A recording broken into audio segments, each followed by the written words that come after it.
Welcome back everyone. In this video I will show you a quick demo of Zustand, a state library made specifically for React that uses way less boilerplate than, for example, Redux or context. Simply create a store, use getSet to read and write, and then use it as any other hook wherever you need it in your code.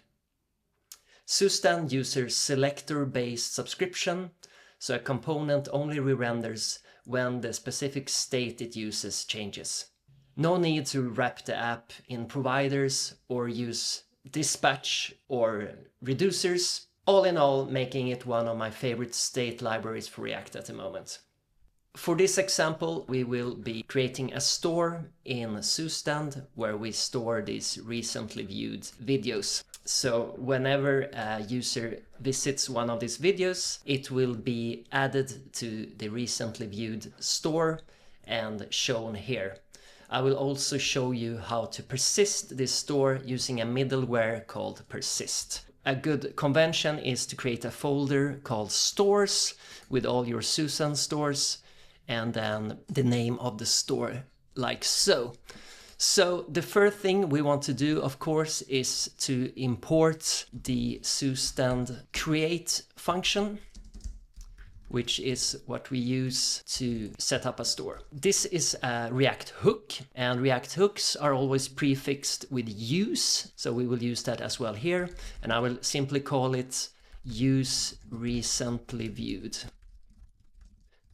And since we're using TypeScript, we need to type this store. So I will create a type definition for the store, call it recently viewed store, and it will take an array of the recently viewed videos, which is of type video. It's a type I already defined here. Then we need an action to add new videos. I call that add recently viewed.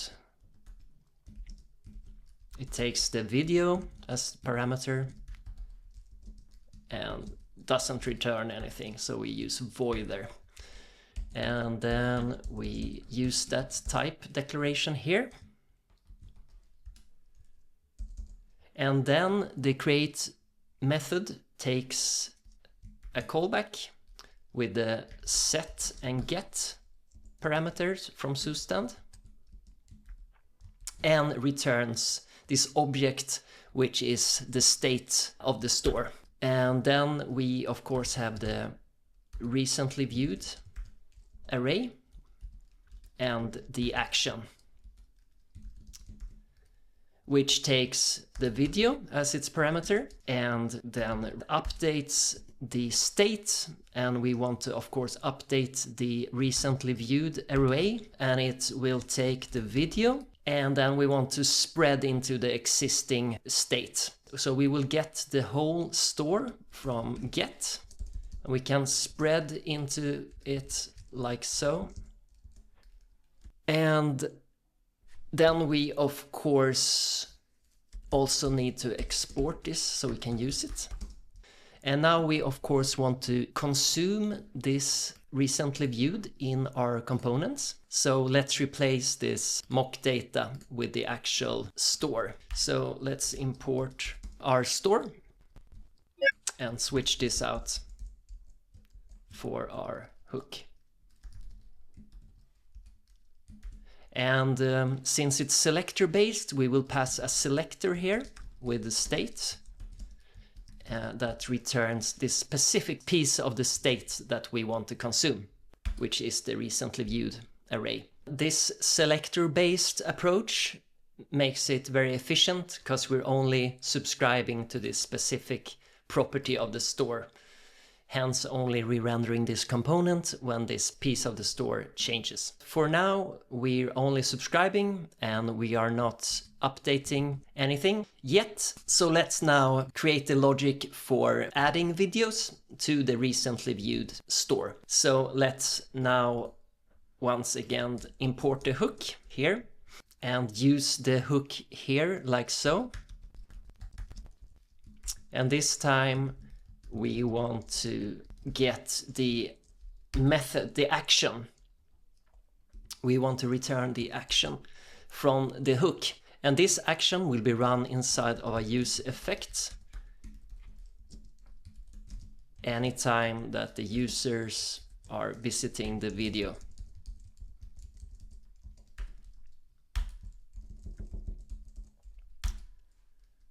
So we want to run it here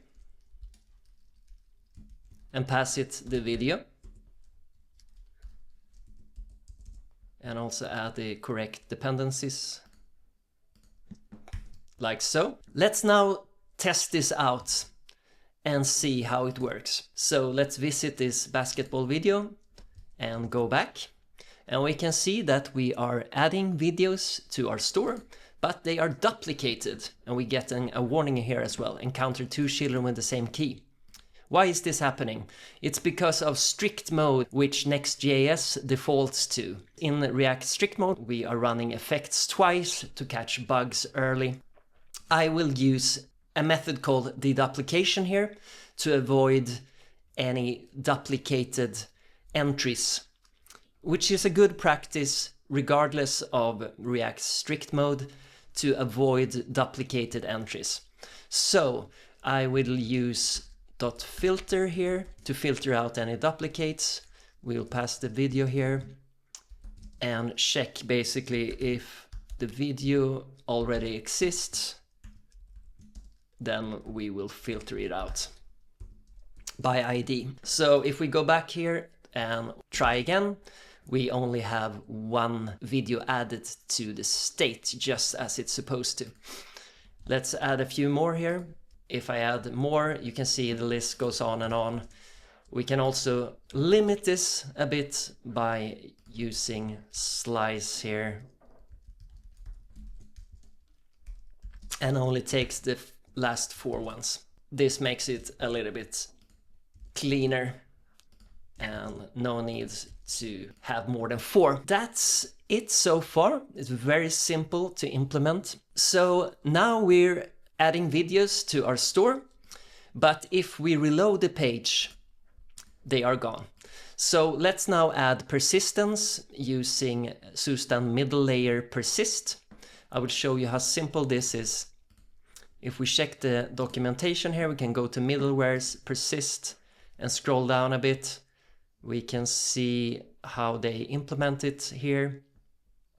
Very simply by passing persist to the create function, and they use a technique called currying here. So that means that we first run create store only with the type definitions to tell persist what types we need, and then we run it again a second time, and this time passing persist to it. So this is a common technique for middlewares using TypeScript. Let's now go back to our hook and import persist from Zustand middleware, and first run it with only the types before we pass persist to it.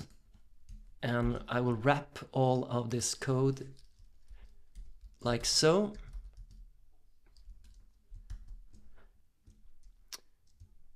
And then persist also needs a second argument, which is an option object with at least the name of the store.